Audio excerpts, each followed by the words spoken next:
চৰকাৰৰ পৰা কিমান টকা পায় জোনমণি ৰাভাৰ মাতৃয়ে বৰ্তমান যি কেছ খেলি আছিল জোনমণি ৰাভাৰ ন্যায়ৰ বাবে যি কেছ দিয়া হৈছিল সেই কেছটো উঠাই লৈছে আপোনালোকক মই দুদিন আগতে জনাইছো যে জোনমণি ৰাভাৰ ন্যায়ৰ বাবে ন্যায়ৰ দাবীত যি কেছ দিছিল জোনমণি ৰাভাৰ মাতৃয়ে সেই কেছ বৰ্তমান জোনমণি ৰাভাৰ মাতৃয়ে আজি দুদিন আগত উঠাই লৈছে তাৰ পাছতে মই এটা ভিডিঅ' প্ৰস্তুত কৰিছিলো আৰু এতিয়া আপোনালোকক মই জনাব বিচাৰিছো যে আসলতে কিহৰ কাৰণে কিহৰ বাবে সেইদিনাখন মই কিছুমান আনুমানিক কথা কৈছিলো যে এটো কাৰণ হ'ব পাৰে বা এনেকুৱা কিবা এটা কাৰণ হ'ব পাৰে যেহেতু জোনমণি ৰাভা এগৰাকী চৰকাৰী বিষয়া আছিল চৰকাৰী কিছুমান সা সুবিধা পোৱাত সাগে সেই কেছখন চলি থকাৰ কাৰণে জোনমণি ৰাভাৰ মাতৃৰ অসুবিধা হৈছিল আৰু তাৰ বাবে সাগে জোনমণি ৰাভাৰ যিখন কেছ থানাত দিয়া আছিল সেই কেছখন জোনমণি ৰাভাৰ মাতৃয়ে উঠাই লৈছে আৰু এতিয়া মই আপোনালোকক জনাম যে কিমান টকাৰ বাবদ জোনমণি ৰাভাৰ মাতৃয়ে সেই কেছখন থানাৰ পৰা উঠাই লৈছে কিমান টকা পাইছে জোনমণি ৰাভাৰ মাতৃয়ে সেই কেছখন উঠাই লোৱাৰ বাবে কিমান টকা দিছে যে আপুনি এই কেছখন উঠাই লওক আৰু হল আপুনি আৰু কেছ খেলিব নালাগে কিমান টকা পাইছে যিখিনি ভাবি আছো আমি বহুত কথা ভাবি আছে কিন্তু আপোনালোকে ভবাৰ ধৰণে কোনো ধৰণৰ কথা নহয় বহুত ধৰণে ভাবিব পাৰে যে চৰকাৰে জোনমণি ৰাভাৰ মাতৃক কিবা টকা দিছে টকা পইচা দিয়াৰ বাবে জোনমণি ৰাভাৰ মাতৃয়ে এটা কেছখন উঠাই লৈছে জোনমণি ৰাভাৰ মাতৃৰ মুখখন এতিয়া বন্ধ হৈ আছে কিন্তু ন্যায় কিমান বিচাৰিব বহুত ন্যায়ৰ বাবে প্ৰতিবাদ কৰিলে জোনমণি ৰাভাৰ মাতৃয়ে বহুত কান্দিলে বহুত চিঞৰিলে আশা ভৰসা নোহোৱা হৈ গৈছে কাক আশা কৰিব কাক বিশ্বাস কৰিব আৰু এতিয়া জোনমণি ৰাভাৰ মাতৃয়ে যি কেছ উঠাই লৈছে যি থানাৰ পৰা কেছ উঠাই ল'ব লগা হ'ল এতিয়া জোনমণি ৰাভাৰ মাতৃগৰাকীয়ে কৈছে যে তেওঁ কোনো ধৰণৰ কোনেও তেওঁক এটকাও দিয়া নাই কোনেও তেওঁক এটকাও দিয়া নাই কিন্তু তেওঁ বৰ্তমান যেহেতু স্বাস্থ্যৰ অৱস্থা তেওঁ খুব বেয়া তেওঁ কেছ খেলিবলৈ তেওঁ জখলা বন্ধলৈ দৌৰা ফুৰা কৰি থাকিব নোৱাৰে তাৰ লগতে তেওঁৰ হাতত টকাৰ অভাৱ কাৰণ কেছখন খেলিব লগা হ'লে হাতত টকা লাগিব টকা নহ'লে তো কেছ খেলিব নোৱাৰে কেছ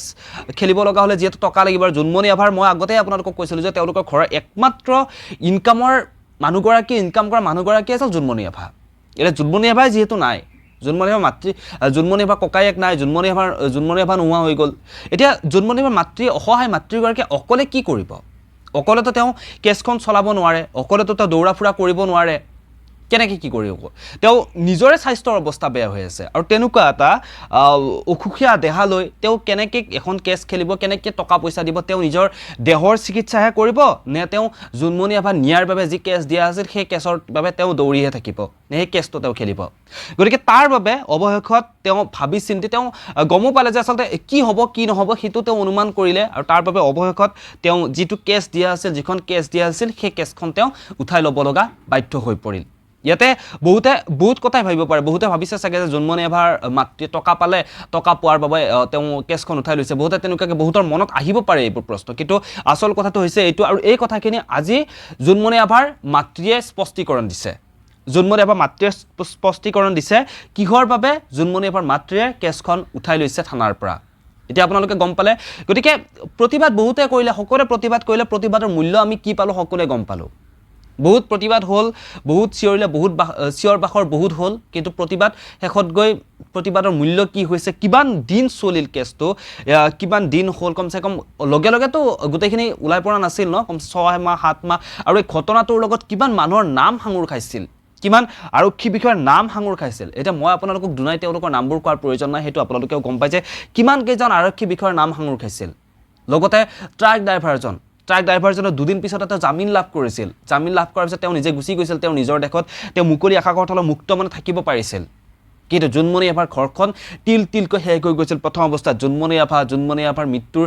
পিছত জোনমণি ৰাভাৰ যিজন ককায়েকো আৰু অসুখীয়া হৈ পৰিছিল আৰু অসুস্থ হৈ পৰিছিল তেওঁ এনেই অসুস্থ মানুহজন জোনমণি ৰাভাৰ মৃত্যুৰ পিছত তেওঁ আৰু অসুস্থ হৈ পৰিছিল অৱশেষত তেওঁক ভৰ্তি কৰোৱা হৈছিল গুৱাহাটীৰ এখন মেডিকেলত ভৰ্তি কৰোৱাৰ পিছত চৰকাৰে তেওঁক কিবা সহায় কৰিছিল কিন্তু সেই যি সাহায্য দিছিল তেওঁ চিকিৎসাৰ নামত সেই সাহায্যৰে বেছিদিন তেওঁলোক চলিব নোৱাৰিলে বেছিদিন সেই জোনমণি ৰাভাৰ ককায়েকৰ চিকিৎসা কৰা নহ'ল আৰু অৱশেষত এইবোৰ দুখ বুকুত লৈ এইবোৰ ন্যায়ৰ আশাতে জোনমণি ৰাভাৰ কেতিয়াবা ন্যায় দেখা পাবলৈ এইবোৰ আশা এইবোৰ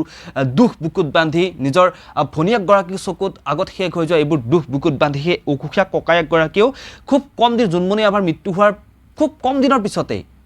জোনমণি ৰাভাৰ ককায়েকো এই পৃথিৱীৰ পৰা তেওঁ গুচি গ'ল আৰু এতিয়া জোনমণি ৰাভাৰ সেই দুৰ্ভগীয়া মাতৃগৰাকী অকলশৰীয়া আৰু আগন্তুক সময়ত এনেকুৱা কিমান মাতৃ অসহায় হৈ পৰিব ঠিক নাই কাৰণ কি হৈছে জোনমণি আভাৰ ক্ষেত্ৰত কি ন্যায় পালে সেইটো সকলোৱে গম পায় জানে যে সকলোৱে জানে আচলতে হৈছিল কি ঘটনাটো কিন্তু কোনেও মুখ খুলি ক'ব নোৱাৰে যে এইটোৱে হৈছিল আপোনাৰ কিহৰ কাৰণে অমুক হৈছে তমুক হৈছে বুলি সকলোৱে গমেই পায় যে আচলতে সেইটো এটা পৰিকল্পিত হত্যাকাণ্ড আছিল নে সেইটো এটা পৰিকল্পিত সঁচাকৈ সেইটো এটা পথ দুৰ্ঘটনা আছিল অসমবাসী ৰাইজে ভালকৈ গম পায় কিন্তু মাত মাতিব নোৱাৰে কাৰণ মাত মাতিলে আপোনাক জেলত ভৰাই থৈ দিব এনেকুৱা এটা পৰিস্থিতি আহি পৰিছে প্ৰতিবাদৰ মূল্য নাই প্ৰতিবাদ কৰিবলৈ ক'ৰবাত বৰ্তমান ভয় হৈ পৰিছে গতিকে কাক ক'ব কোনে শুনিব বাকী আপোনালোকক মই যিটো খবৰ ওলাইছিল জোনমণি আভাৰ কেছটো উঠাই লোৱাৰ সন্দৰ্ভত সেই খবৰটো মই আপোনালোকক দিলোঁ বাকী যিয়ে নহওক এটাই কামনা কৰিছোঁ জোনমণি আভা তেওঁ য'তেই আছে যেনেকৈ আছে তেওঁ তাতেই শান্তিত থাকক বিশ্বাস কাক কৰিব আশা কাক কৰিব আশা কৰি লাভ নাই ইয়াতে গতিকে তাৰে কামনা কৰিছোঁ আৰু তেওঁ য'তে যেনেকৈ আছে তাতে তেওঁ শান্তিৰে থাকক ভিডিঅ'টোৰ পৰা মই ইমানতে বিদায় দিছোঁ আপোনালোকৰ মতামতবোৰ আপোনালোকে কমেণ্ট বক্সত মোক কমেণ্ট কৰি জনাব পাৰে ধন্যবাদ